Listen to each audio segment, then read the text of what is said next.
What's up guys, hope you guys are doing well. So in this video, I want to share with you guys some of the semi-long-term effects that I've experienced as a result of taking ayahuasca and going through the integration process. Close it off with a few tips for any of you guys that might be going through the integration process yourself or are just curious to know what can benefit you during the integration process. So I'm going to start with the emotional changes that I experienced. And I used to be someone who had a lot of anxiety, especially social anxiety. Anxiety kind of just went down by at least 90% because I realized that what was happening to me was that in social situations, I wanted to express myself, but then the mind would come in and stop me and be like, well, if you express yourself this way, what if they think you're weird? What if they react in a certain way? What if? And then I just end up not expressing myself at all. And I kind of just close off and don't really say anything. But then I realized that I was kind of dishonoring who I truly am. You know, why close off? Let me just express myself and we'll see how they react. We'll both find out how they're gonna react in real time instead of just being trapped by all these what ifs and not expressing myself at all. So anxiety went down so much in social situations. I feel a lot more comfortable. I feel free to be me. And that was really nice to experience. Another emotional change that I went through was fear decreased by a lot. I used to make a lot of decisions based on fear, what I like to call fear-based decision making. It kept me at jobs and really it kept me doing things in general that I really wasn't vibing with, things that I couldn't derive any meaning from, but I just kept doing it out of fear. So after the fear decreased like drastically, I was able to let go of my financially comfortable job and be on the journey that I'm on right now, which is exploring other paths and exploring what I truly want to experience in life. So that's been great. That honestly has been one of the best decisions I've ever made, as scary as it was at the time. But going in line with the topic of fear, you know, I was letting fear control me for most of my life, and then now it's just like once fear is gone, I can really explore who I truly am without fear. I'm even learning how to longboard, and I used to be so afraid of like falling and busting my ass, but you know, it's just fun now and I'm having a great time doing it. So life has been beautiful without fear. The last emotional change that I experienced is guilt. I have zero guilt now. You know, I still have like an inkling of anxiety sometimes. I still have an inkling of fear sometimes, but guilt, completely gone. I didn't realize how much I was controlled by the feeling of guilt in the past, but now I realize that there's no need to feel guilty. I feel like in this world, we've been taught at a very young age that it's bad to be self-centered, it's bad to be selfish, but really it's been mislabeled. It's not selfish, it's self-love. Right? I'm choosing to be myself. I'm doing things for myself because I deserve love. And I learned that throughout the integration process, like it's okay to choose myself, because what I was doing in the past was that, again, I was kind of dishonoring myself in the sense that I was doing things for other people. I was being overly considerate at the expense of my true self. And I'm not doing that anymore. I'm making decisions based on myself. And honestly, like there are times where I'll say or do something that ends up hurting someone as a result of not holding my tongue, as a result of just being myself. But because I care about that person and I saw that I hurt that person, it kind of hurted me. You know, I recognized that, I asked for forgiveness, and then I forgive myself, and then I don't hold myself hostage to who I was a moment ago. It's already forgiven, and that's that. You just let it go, and then you can recreate yourself anew so that next time I can express myself differently, as opposed to just not expressing yourself at all, afraid of offending people or afraid of rubbing someone the wrong way. I found that it was better to just put it out there. And if it doesn't feel right after you've expressed it, you know, instead of repressing it, you express it. If it doesn't feel right after expressing it and you end up hurting someone, you can apologize, ask for forgiveness, and then you move on. You know, that way I'm kind of just like flowing with life and I'm not repressing, and it feels amazing. The next category of changes I want to talk about with you guys is the mental changes that I've experienced. Coming back, I was very calm. I was very relaxed. My rhythm slowed down a lot, and I was very, very present. I wasn't worrying about the future. I wasn't dwelling in the past. The present moment was just so perfect, and it felt so euphoric that I don't have to escape to the past, or I don't have to worry about the future. Like, everything is just perfect. And one of the major realizations I came across during my integration process was that I am not my thoughts. I want to see if I can try to explain this well. When I had thoughts in the past, and you can think of it as like a train of thought, I was in the front row seat of that train, and I was letting this train take me for a ride of fearful thoughts or anxious thoughts or just any type of thoughts. But during the integration process, there was a moment where I realized that there's so much more depth to thought now. And what I mean by that is, instead of being so deeply ingrained and identified with that thought, like I'm having this thought and it's in my head, instead of being so deeply ingrained with it and identified with it, I can kind of create a distance and just whoosh, and I'm just like now observing my thoughts. I'm not so deeply in that train of thought. I'm just observing the thought. I'm just watching the thought. And then that created this realization that, like, oh shit, I'm not my thoughts. I'm the awareness observing the thoughts. So then I started to see that, oh, your mind is a tool.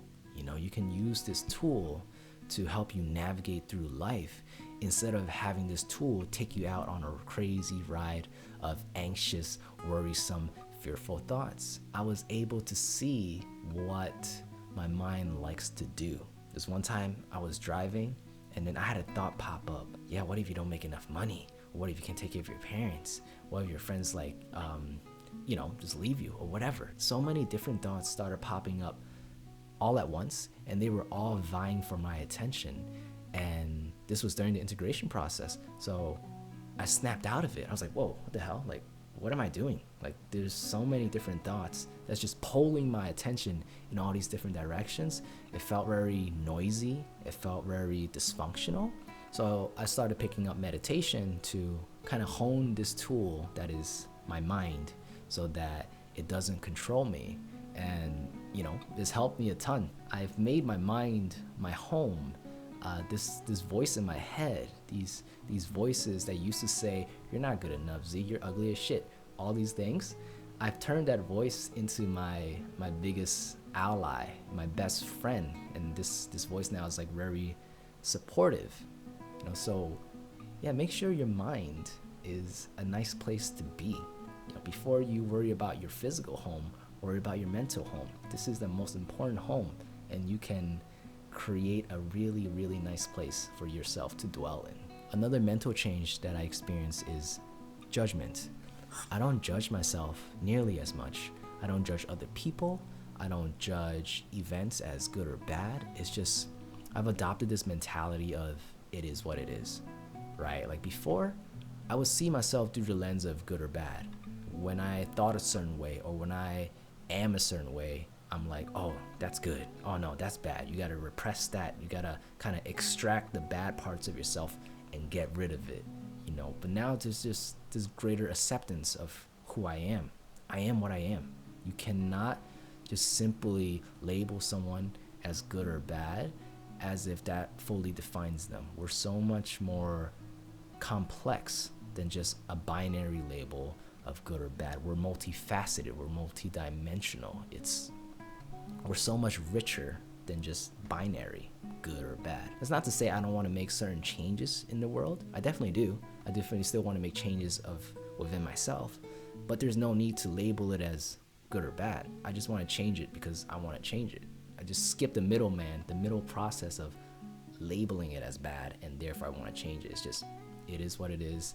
I don't vibe with it anymore, so I'm gonna change it. Like just that. Good or bad never even comes into my mind, and that's nice. It's really freeing to not have to look the world and myself through the lens of good or bad. I just am what I am. And going in line with the topic of judgment, I also don't mind as much what people will think of me, because I realized that people are going to think what they think. So, I'm going to be myself, and by me being myself, some people are going to love me, some people are going to like me, some people are going to dislike me, some people are going to fucking hate me. And that's that. That's how it's meant to be. Not everybody's supposed to like you. Not everybody's supposed to be your friend. Not everybody can appreciate you. That's why there's so many different people. That's why there's so many different perspectives, because you will always find someone that does appreciate you. And that's good enough, man. The last mental change I want to talk about is comparison. I used to compare myself to people a lot, in a sense of how much I make versus how much they make, how much I own versus how much they own, where I'm at in life versus where they are at in life. And sometimes based on these comparisons, based on who I'm comparing myself to, it would put me down, and sometimes it would prop me up. But it's just all relative, right? And there's really no need to compare, because my path and my journey and the pace in which I grow in is uniquely mine. Just like your path, your journey, and the pace that you grow in is uniquely yours. There's never a need to compare, because we're incomparable. We're all so different, and we're all on our own journey. So comparison doesn't really make any sense, unless I can see it making sense if you use it as a way to motivate yourself, but not so much as a way to make yourself feel like you're not enough, So yeah, comparison went away, and it's been really nice too. And now I want to give you guys some tips for the integration process that I personally found helpful. On the last day at the retreat, the facilitator told us that the ayahuasca ceremonies themselves constitute about 20% of the healing, 20% of your journey. The other 80% is going home and integrating what you learn. And I was like, no way, 20%? Like, come on, it has to be more than that. But they weren't kidding. Like, it really was a lot of work left after I come back. I spent most of this video basically talking about all the positive changes that I experienced from, going through ayahuasca, going through integration. But it was really tough. I was vomiting. There were times where I felt like I was losing my mind. There's one time I vomited and I felt the effects of ayahuasca kick in again. And this was like 2 months after I've taken ayahuasca, and I was still feeling it. It came up and I was like, oh shit. And I felt my mind start to slip again. And I was just like, oh my God, please, please, please. This cannot be happening. I cannot be losing my mind here right now. Like, out in the jungle, still kind of wacky, but here in America, my home, where people recognize me and shit, I'm not trying to lose my mind here. So that was quite jarring, quite scary.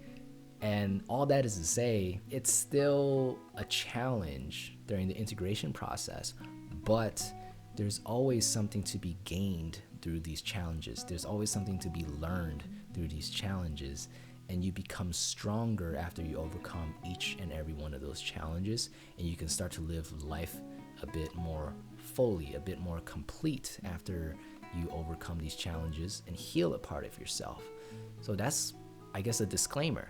It's not gonna be sunshine and roses after ayahuasca. During the integration process, you might go do some shit, but you'll be okay. And that's where my first tip comes in for integration, which is, if you went to a retreat, try to make some friends. Try to stay in contact after the fact. I have a group of friends who now we're really close friends, and I consider them my soul family. We stay in contact every week. We talk every single week. And in fact, we run a podcast together called Mama's Boys, where we just talk about spirituality and the depths of the human experience together. And when I was going through my challenges, and when they were going through their challenges, we would hit each other up. Like, hey, I'm having a rough time right now. Can we talk? And integration will be tough. But if you have someone where you can share what you're going through with, it's going to make it that much easier. And especially sharing it with someone who has been through an ayahuasca experience. Because I can share it with my loved ones, my family, whoever, but they never taken ayahuasca. So they can only understand to such a degree. If you have someone who has genuinely experienced ayahuasca, they can empathize at a deeper level. So it's really important, I think, to find people to connect with and stay in touch with after the experience. Another tip is to take your time being alone after coming back from ayahuasca, especially when it comes to friend circles. Like, don't just immediately jump back to your friend circle and connect with everybody.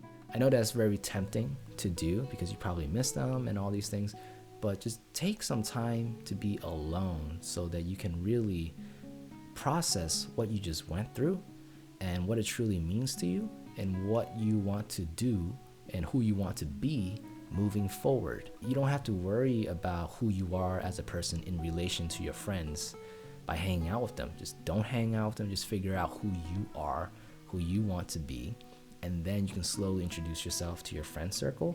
That's what I did, and honestly it was super helpful. And when I finally did introduce myself back into my friend circle, I felt like a brand new person, you know, and I just missed my friends so much, and then it felt right. It felt great. I forgot to mention here that I also found it really helpful to have a couple days of buffer before I return back to work. It helps with integration if you don't immediately jump back into work after a deep healing experience. Although I will say this is unique to me, this whole integration process and what has helped me, right? This is another disclaimer where your integration process and your healing journey will be uniquely yours. And me sharing this is simply showing you what is possible, but not what is definitely going to happen to you. Your journey, once again, is going to be very unique to you. So just want to put that disclaimer out there so that I don't set your expectations that you're going to experience and learn all these different things. You're different, I'm different, but I'm happy to share my experience so you get an idea of what could possibly happen. A lot of the topics and subjects that I mentioned in this video, less fear, less guilt, being more self-centered in the sense of having more self-love for yourself.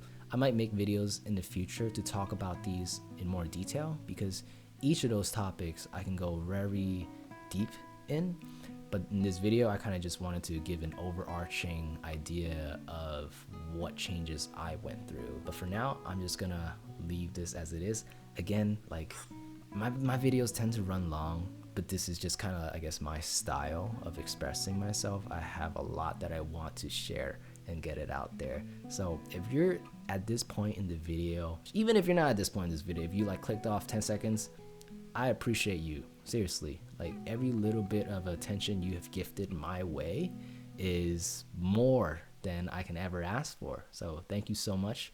I hope this video has been helpful in some way. And if you want me to dive deep on specific topics, put it down in the comment section below. Let me know which topics. And yeah, I'll catch you guys in the next video. Enjoy the rest of your day, guys. Peace. Oh my God.